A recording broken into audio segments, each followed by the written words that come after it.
Hey guys, welcome to episode 2 of Nemcast. Now, I'm going to say it now so I don't get bollocked by my editor.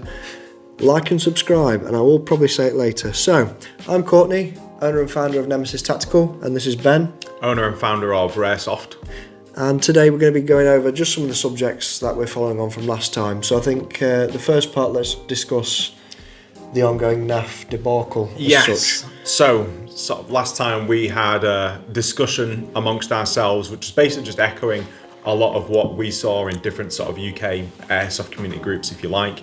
And that was the fact that the prices for the National Airsoft Festival have gone up, which, you know, happens these days. Prices go up depending on what kind of business you're running. Sometimes you give a justification, sometimes you don't.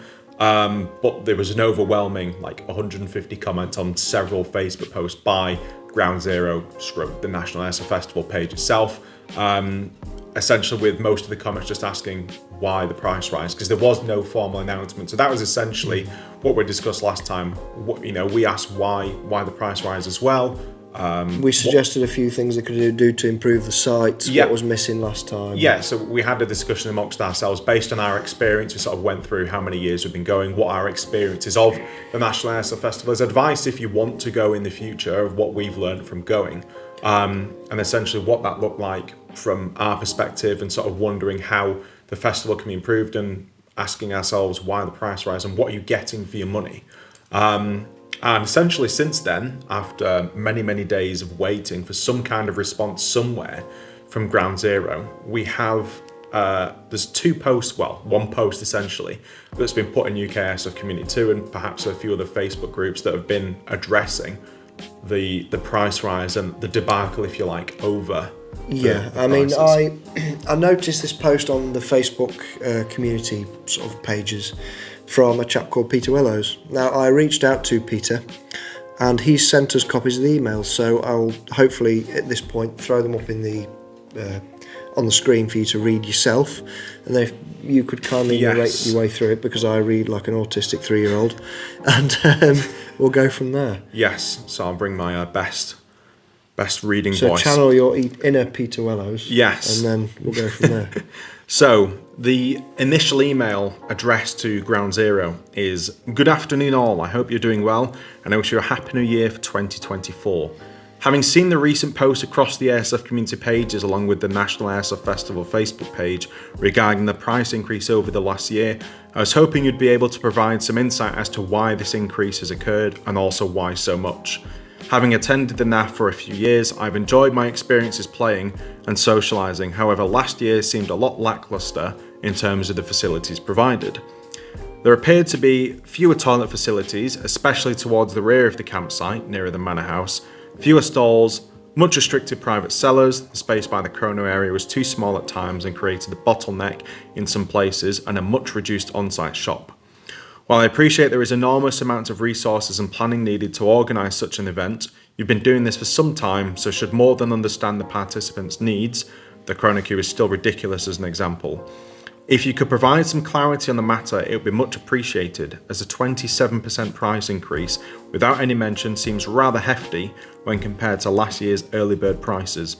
Furthermore, the increase for later booking, after August, has also seen a drastic increase, again with no explanation. For those who cannot commit to dates so far in the future, I feel this is rather unfair to price participants out.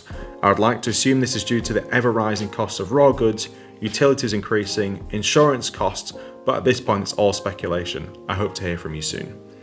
So that's the email Peter sent to them. Now, hopefully, you can go back and pause and read for yourself. I have spoke to him, he has confirmed and sent me the screen caps from his computer. They are sent by him and his email address. Now, it might come across a little bit blunt, perhaps, I don't know. But I mean, it's been long enough. They should have responded by now to the community as a whole. It's sort of not... It's been the elephant in the room. It's not been something that's been left for a day or two and there's one or two people speaking about it. It has taken up the majority of the social media space. It feels very much like they're trying to just ignore it and eventually it'll go away. Yeah. But I know we're probably adding fuel to the fire a little bit, and we're only trying to do that to get some response, because I don't want them to lose customers, because I enjoy the festival itself. Now, this is the email that Mr. Willows got back. If you could pull that up. Yes. I'll chuck that up on the screen again. Here we go. If you need an explanation for some reason, prices have increased, the costs increasing, and previous increases in costs being swallowed by us for the last 4 years. However, I am not in the business of justifying our prices to potential customers. I am sorry you think the facilities are less and lackluster. Perhaps this event is not the one you are looking for. We do run a Milsim style event in July with lower prices and smaller numbers if you are interested. Perhaps the cost and facilities will be more to your liking on that one. Thanks and regards, Howard. So let's not go into the response email that Mr. Willows sent, because it involved I'd rather shit in my hands and clap than go to your Milsim, which is each their own, I suppose. I'd be up for trying it, but you know. So, what do you think?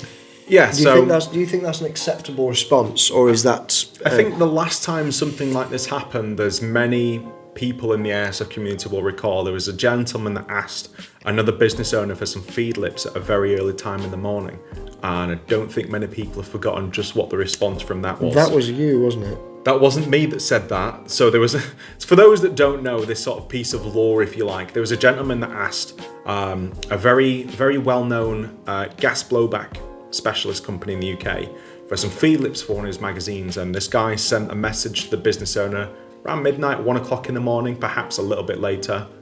You know, might have been awake at that time, might have been working nights, nothing better to do. Sent an email, no expectations other than just asking a question, and there was a very, very cross email response asking basically what on earth he thought he was doing, asking for them at this time. It's a ridiculous time, so on and so forth.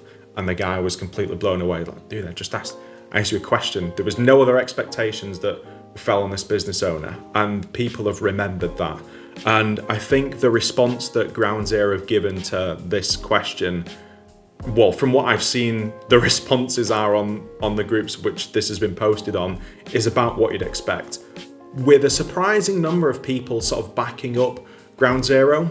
There's a lot of simps. There is a lot of simps. They're simping hard. I mean, don't get me wrong, I really like Ground Zero and the National Airsoft Festival. However, as a business owner myself, there's a much better way to respond to an email like that. There is a far better way to respond. That is unacceptable. If that was one of my employees who responded to that, they would have been pulled in my office for a bollocking. I'm sorry, you can live and die by your reputation. That is not a good way to be. You can be as high and mighty as you want, but that's not a good way to speak to a customer. You've got to have a level of, what would the word be, decorum? Yes. Just be polite. It doesn't cost a penny to be polite. I think fundamentally the whole thing has started because there was no comment, there was no post, there was no formal address, if you like, to customers, new and old potential customers. You know, look, price is increasing this year, X, Y, Z. And in fairness, you don't have to give a detailed breakdown. Sometimes that happens. You could just be doing it to get more money if you so wish. A simple statement like, due to rising costs, and there's been no increase in the cost of the National Airsoft Festival for the past few years. We're having to do a big bump in price. We sincerely apologise. However, we'll make sure the night game's on this year, and we'll roll back the decision on private toilets, bring them to your camp as such. The community they'd be happy.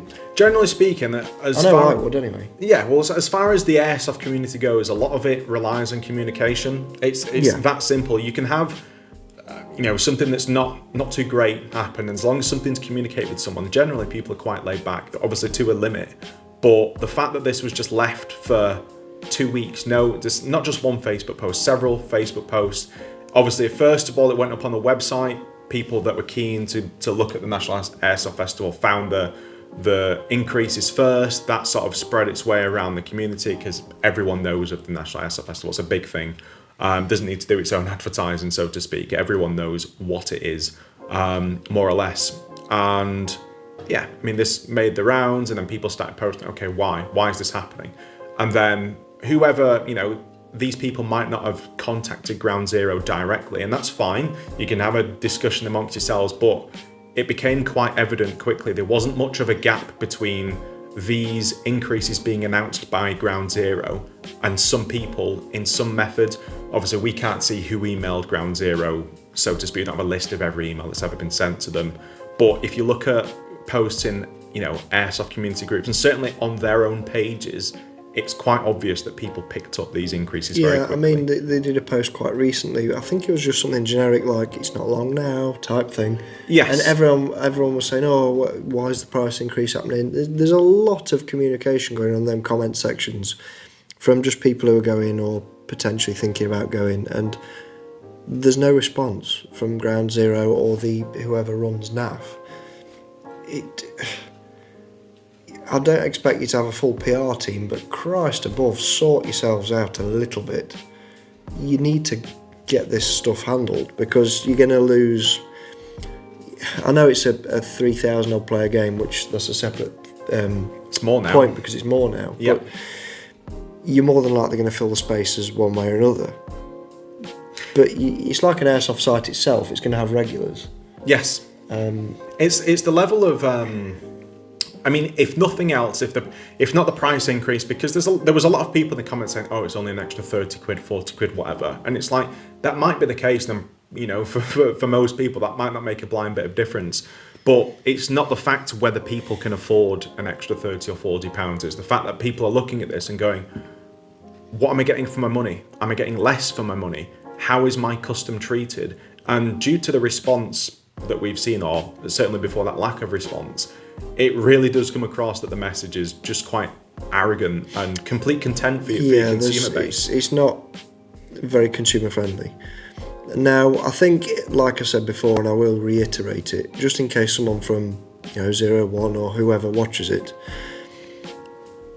if you came out just with a simple post, we've seen the comments, we're not apologising for it, there's been price increases, we're going to roll back a few things and give the community something back, which won't actually cost you anything. Say, set the night games on again. Maybe you can't do the night games because of insurance, fair enough. Get your CQB kill house back up and running. Because last year when we went, that wasn't on. What else was missing this year? This year, the private toilet's not dropped off by your camp area. Yep. Which is a big sort of make or break for me somewhat, because like you rightly posted in one of the comment sections, you're paying a lot of money for a padlock that isn't going to get emptied all weekend. So if someone's poorly in your group and they vomit or whatever, it's down to you to clean. So you're better off almost risking the public toilets, which are a risk in their own. Yes. But it's the thing that, it based on the email that we've got from Ground Zero, a lot of the things that people in the community in general are speaking about and asking questions about has nothing to do with cost. It just doesn't increase cost at all. The second-hand sales rule that was introduced last year has nothing to do with cost. It's not a policed area. It's not any different to what constitutes the rent of the land. It's not a new area of the land that they now have to rent from the owners of the land. It's been the same way for us as long as I can remember, since 2017 or something. Unless something's changed with the insurance. Perhaps. But even still, let the community know. It doesn't take a lot to communicate. I've managed to cobble together a podcast to start this response, and we're obviously going to continue the podcast on other subjects, but if I can do this, and I'm just a tech, that's all I do. I have a tiny shop that's eventually going to go online. You're a big, I should hope by now, at least a £1 million company. Just a quick Facebook post will go a long way. But how long do we need to harp on about NAF now? Yeah. At what stage do we have to say, right, we've done our bit, we've helped where we can, hopefully someone listens, so be it. So, closing thoughts on the whole NAF thing? Yeah, essentially, this could have been avoided by just addressing the price issue. If you would have just stated, look, there's a price increase because X, Y, Z, as opposed to letting people find out for themselves and then having a discussion amongst themselves, them asking you questions and still nothing, and then the comment that they finally get back is essentially treating them with arrogance and contempt does nothing for your consumer base. And loyalty is a two-way street. All of us pretty much have been, as part of the Nemtac group, and certainly some of my friends have been to the National Airsoft Festival for many years. I've been for like 5-6 years. And when people look at you as a customer like that, whether you can afford it or not, it just goes, okay, you don't value my custom. I don't feel like you appreciate what I'm doing.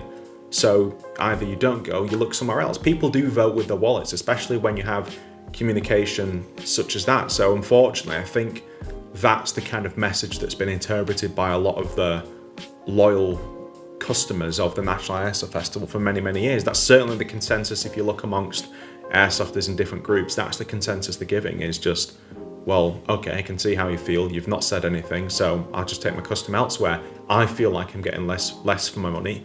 You've not told me otherwise, so what am I supposed to do? And that's completely understandable, and that's not their fault.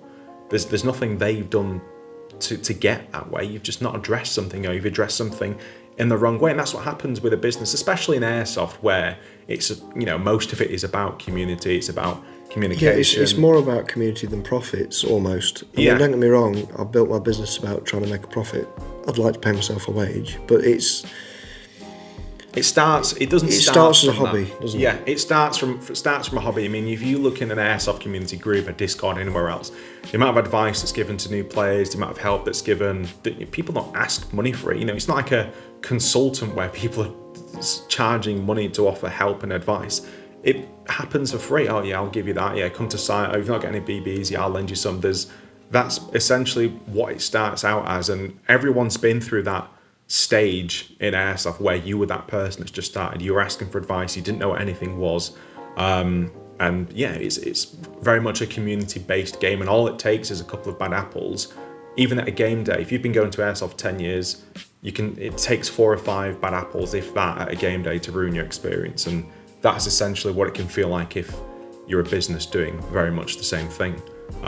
All it takes is one post, one person to go, look, this is my experience with this, and it spreads very quickly. Yeah, don't get me wrong, it's borderline very close to cancel culture when you start harping on about, it's price increase this, price increase that, and we're giving you a solution. If whoever's watching this, if you're from the National Airsoft Festival sort of group who organise it, we are giving you an active solution.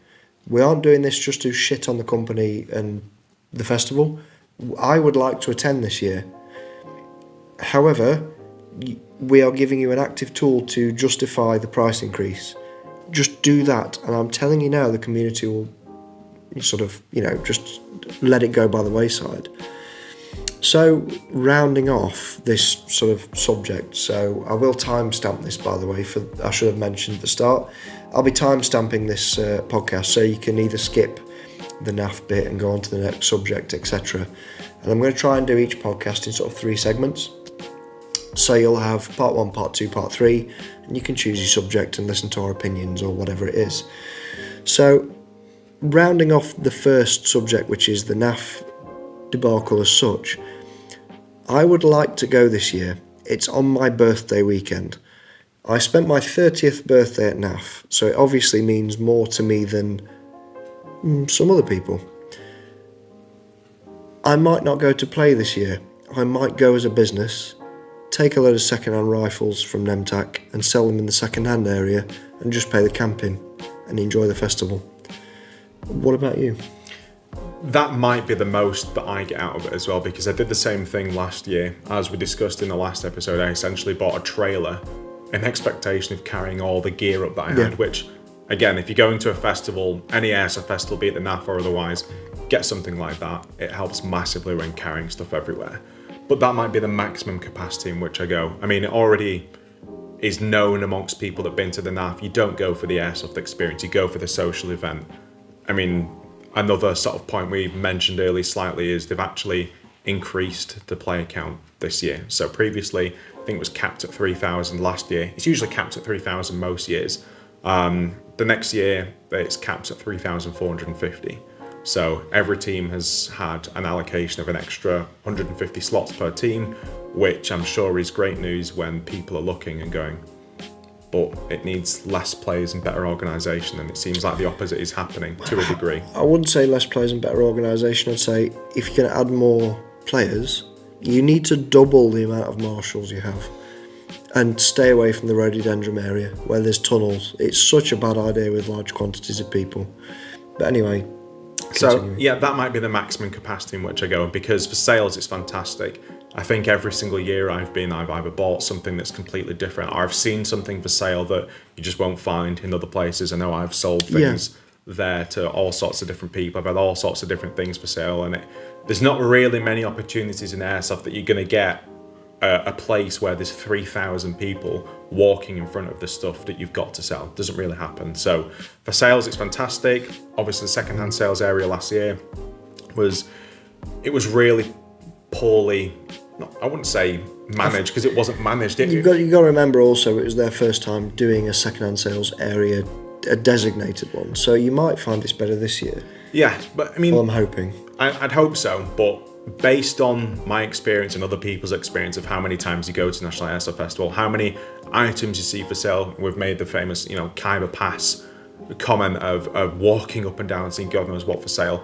It's not possible to physically condense that and put it in that area. It's, it might be great to think of a second-hand sales area where people can all go, I want to buy something, this is where I go. But you can't condense that into that area. It's just no. It's I was chewing it over. One thing they could do with the second-hand sales area is push it all the way down that field. They did, so give it the full whatever it is, acre or whatever, So to round off the first episode, finished now. Yeah. Is the first part of the podcast. Sorry, not first episode. I will certainly be trying to go this year as a camper, not a player, and at least Nemtac will be setting up a second-hand stall, assuming, that there's interest in it.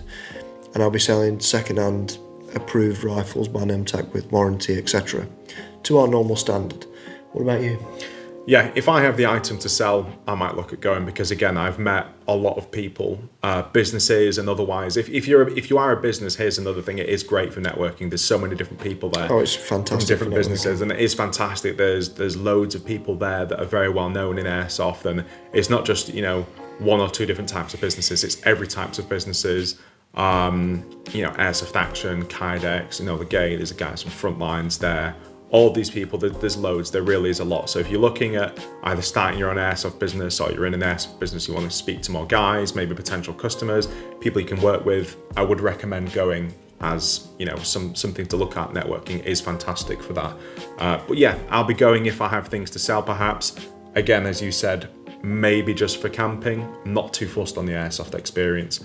But camping and selling and the socializing kind of thing, there's not too many events like it, in fairness. It's not, you can't just go and replicate it, and there is, without saying, the logistics and resources involved to put that on is very difficult. So even if people wanted to, there's not many companies in the UK that can go, right, get this many people here, this is what we're offering, away you go. So it's a good opportunity for those kind of things if you like it. So I guess we'll have to see what Raresoft has for wares. Yes, let's see. So that's part 1 of episode 2, and we'll take a short break and be back for part 2.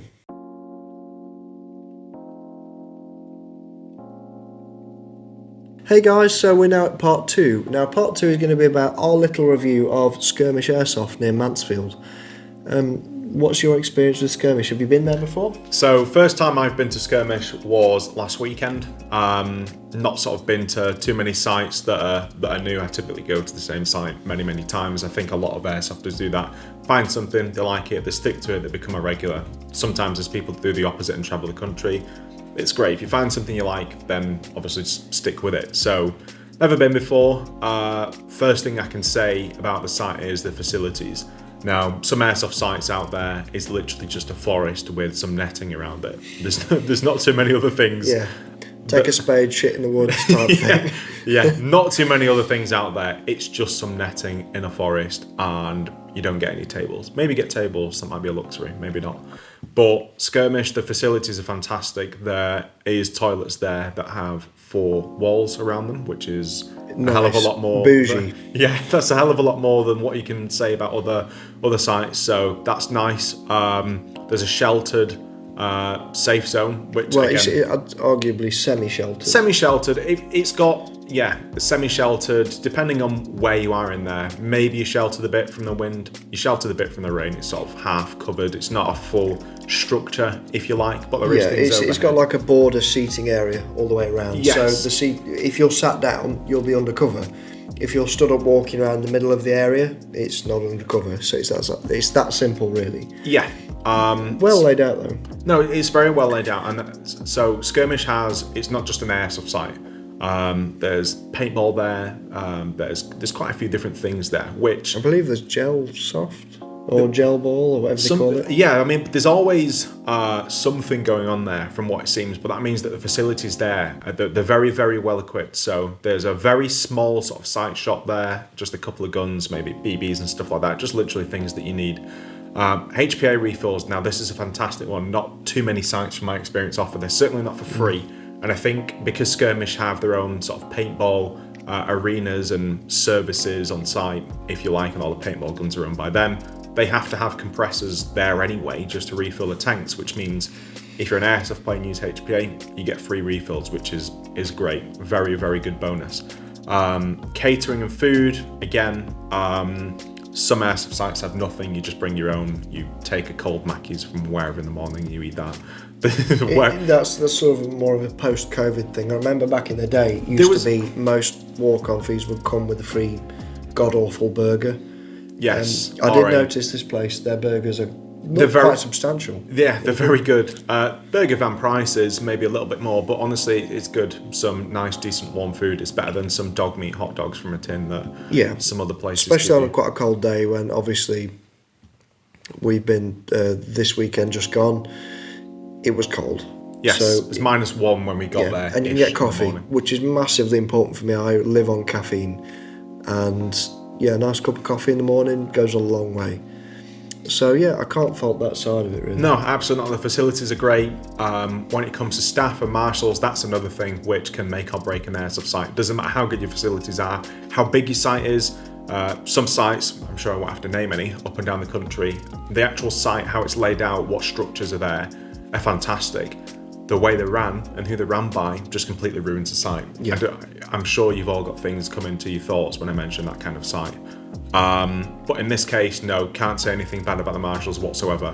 Very friendly, very helpful. There was no bad events whatsoever throughout the day. I can't praise the marshals or how the site was run, which leads to sort of the next thing, which is slightly different from every other airsoft site I've been to thus far. And that's the fact that the way Skirmish is laid out is it's not sort of one big site. No, it's very arena based. Yes. It is. It's from what I can gather, it started as a paintball site. I've been going there for years now, and I'll try and dig out an old picture. They're very cringe, and it's not really changed much, but it's still a consistently good site, and the site has been maintained, which is 98% of the problem with most sites. Is they establish, they do well, they do really well, and then it just sort of slowly tapers off because they think we've reached a level the peak. of content, I think, that people the site, you're going to come here and you don't have to do anything else. You've got a consumer base you've built up, and you don't invest any money back. Yeah, they don't reinvest; they just pull out. Now, I'd argue Skirmish is potentially starting to go down that downslope. Now, this is my opinion. Now, obviously, your first time experience was there. It was good. I used to go quite a few years ago now, and they have a castle area, which is at the top, and it used to be 2 stories many years ago. It's obviously rotted a little bit since then, and it's now unsafe. Surely they're making enough money for a few sheets of ply to just chuck down. I don't know what the structural integrity of the timber's like, but a few sheets of ply, you could potentially get the second story back up and running. I didn't see what used to be the trenches. I'd like to have seen that as an airsofter, but I didn't see it last game day. So I think you missed out a little bit there, because they used to at least have some really cool trench systems. I don't know if that's still a thing. It was past the village, the second game we played. Yep. You used to carry on past there, it's somewhere to the right, I think. That's the one bit I really missed, to be honest. So overall, out of 10, what would you rate them? I'd probably give it about an 8 or a 9 in all honesty. The price was very reasonable. The services and facilities were fantastic compared to what most other airsoft sites are. Marshalling was great. The only sort of downside, which isn't any fault of their behalf, is depending on what sort of airsoft gun you use, the arenas lend themselves more to some guns than others, is my experience. DMR gameplay. DMR and sniper rifle gameplay is very, very difficult to say the least. But if you like sort of fast-paced games and a little bit of variety in that, it's fantastic. So just to sort of give you an overview of the kind of arenas, let's call them, that I experienced on the game day there. There's one that, as Courtney said, is kind of like a village. It's not just sort of plywood boards, like you find a speed QB arena. It's not that. There is actually sort of structures in there as well. They've got like a whole church sort of scenario going on where you can go in the church and defend that. Yeah. And there's little buildings with kill holes in it. And it's not good. Just planks. There are little buildings, and it's not particularly small. It's not huge. It's about a medium-sized sort of arena, so to speak, and that's quite good. They've got the hyperball field, which is kind of cool. It's different. You don't often see it. It's very, very speed soft, which is not my cup of tea. Don't get me wrong, if you want to be a speed softer and run around in spandex, that's your pigeon. It's not for me. But it's a cool map to play. It's fun. It's high speed, very... You either got to get stuck in or sit that one out, basically. That map's cool. I think the castle map, again, is lacking, like I said, because it's not got the second floor. Yes, that has a lot of potential. That one's quite a large one, which I think when we played, there was a lot of it that sort of wasn't in play. Or maybe the arena itself was fine, but the game modes could be tweaked to utilise it. I was stupid enough, because they didn't sort of really announce the next map they were going to before the game. So I stupidly took a DMR out, not knowing it was the castle map. Now the castle map is you've got to go into a castle and get stuck in CQB. DMR's no good for that. So, that's the experience I had. What did you find the inside of the castle like? Was it a good CQB sort of building, or...? It was kind of difficult. It was essentially just like a courtyard kind of design. So there's not too many different variations of cover. There's a few sort of... the entrances are kind of shielded and this, that and the other, but once you're in sort of the main castle itself, there is just a courtyard with like a half dome structure sort of in there. One of the objectives was you have to have 4 people inside the tunnel at any one time. There was not much cover in there, which meant getting there. So the tunnel was the centerpiece, wasn't it? Yes, which means, it was just a kill zone going in there, which... you understand that's kind of the objective, but maybe just a few different pieces of cover to mix it up would have been good. But yeah, I think that sort of game mode that we played was essentially some VIPs within the castle, bodyguards, that kind of thing. It's more or less common scenario. Quite a few sites have played with a similar thing. There's people in the structure, 2 teams have to fight to get into the structure, and that's the kind of scenario that was played. So it's not an uncommon thing. But I think considering where this castle was, the castle layout, it would have made a much better objective as to sort of just defending the castle. Defenders have a limited number of lives. Yeah, I'd agree with that. Defenders and attackers would have been much more interesting. Yeah, and these kind of things can change how, not just obviously in this case arenas, but how sites and elements and buildings in that site play out can completely change the experience. So in this case, if you just have sort of defenders in this castle, because there's a lot of sight lines and places to hide and shoot out from the castle on. If you just change this to have a rule where, obviously you tweak this depending on the numbers on the side, but let's say 30 lives, have a marshal in there. Every time someone dies, go to the marshal, deducts a life. You got to survive for 10 minutes as a team. Switch teams. Really, really easy. Yeah, that'd be an interesting turnaround game. I mean, obviously those guys have been running it for years. We haven't, so they're going to have a better idea of what works and what doesn't for their site. So, will you go again? That's the final question, isn't it? Really, at the end of the day, would you go there a second time, third time, etc.? Yes, and I think one of the things is with airsoft is not too many people are that bothered about the distance to drive to airsoft, because there's not too many people out there that have a site 15, 20 minutes it's away. Conveniently close for us. Yeah, it is for us. It's not too far. I think the drive from where there's about 40, 45 minutes, which something like that.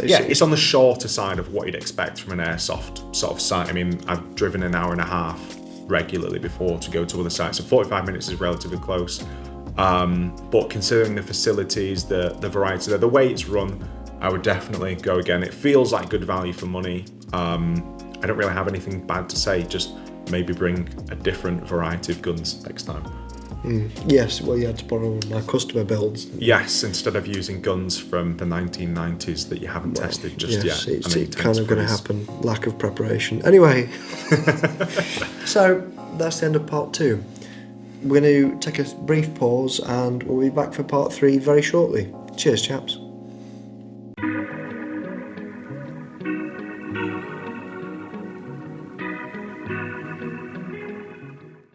Hey guys, welcome to part 3 of episode 2, and in this part we're going to be talking about what we're doing on the next episode, which is going to be an introduction to airsoft, how Ben got into it, and we're going to be starting to showcase a couple of the rifles. So every episode, if you look in the stand we have behind us, we'll have a showcase rifle that we'll just talk about, and potentially Ben will be moving on in the next few weeks. So yeah. Yes, so just a quick one on what this is, because we'll have quite a few different examples on episodes in the future. This is the Sheriff M16 that I bought. I know of one other in the country.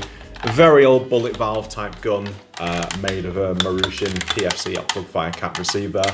It's about 30 years old, and very interesting bit of kit. Hasn't been shot yet because it's got a 10mm macro line, but we'll fix that at some point. We'll sort it. Yes, so that is just one of the things and the type of guns that we'll be covering in the future. What's available, what's out there, old tech, and as Courtney said, how it all started. So imagine Forgotten Weapons, Ian McCullen, but for airsoft, so Forgotten Airsoft. So we're going to title episode 3 of the podcast Forgotten Airsoft. So keep an eye out. 2 weeks time, you'll see the episode. Alright chaps, well don't forget to like and subscribe, and we'll see you in the next one.